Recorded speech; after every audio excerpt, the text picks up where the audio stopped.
যে বিজনেস আপনি কফিলের নামে ব্যবসা করছেন, কভার করছেন কফিল দিয়ে, এটাই হচ্ছে কভার আপ বিজনেস। হ্যাঁ, এখন আমরা আগে থেকে বলে আসছি, বর্তমানে কফিল এর নামে ব্যবসা করাটা কিন্তু সৌদি আইনে অপরাধ। অর্থাৎ আপনার ব্যবসা, আপনার পুঁজি, আপনার সব কিছু আপনি কফিলের নামে করছেন, সেটাকে অপরাধ হিসেবে দেখা হবে। তো ছোটোখাটো ব্যবসায়ীদেরকে এখনও ধরছে না সরকার। তাসাত্তুর একটা সংস্থা আছে।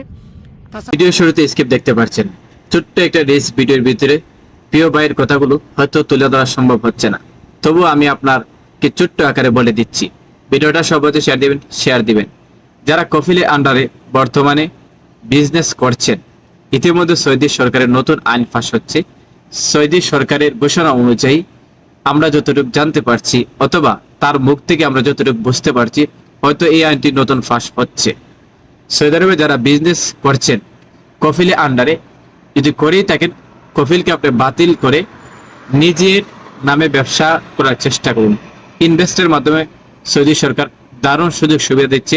যারা প্রবাসী রয়েছেন, বৈদেশিক, বাংলাদেশ সহ বিশ্বের আনাচে কানাচে যারাই এই দেশে বসবাস করছেন, তাদেরকে এই সম্পূর্ণ সুযোগটা দিচ্ছে। প্রবাসী বাইরে সতর্ক থাকুন। এই বক্তব্যের কথা নিয়ে সুন্দর একটা ভিডিও আমার পেজের মধ্যে আপলোড হচ্ছে, লং ভিডিও, ওখানে দেখে আসতে পারেন।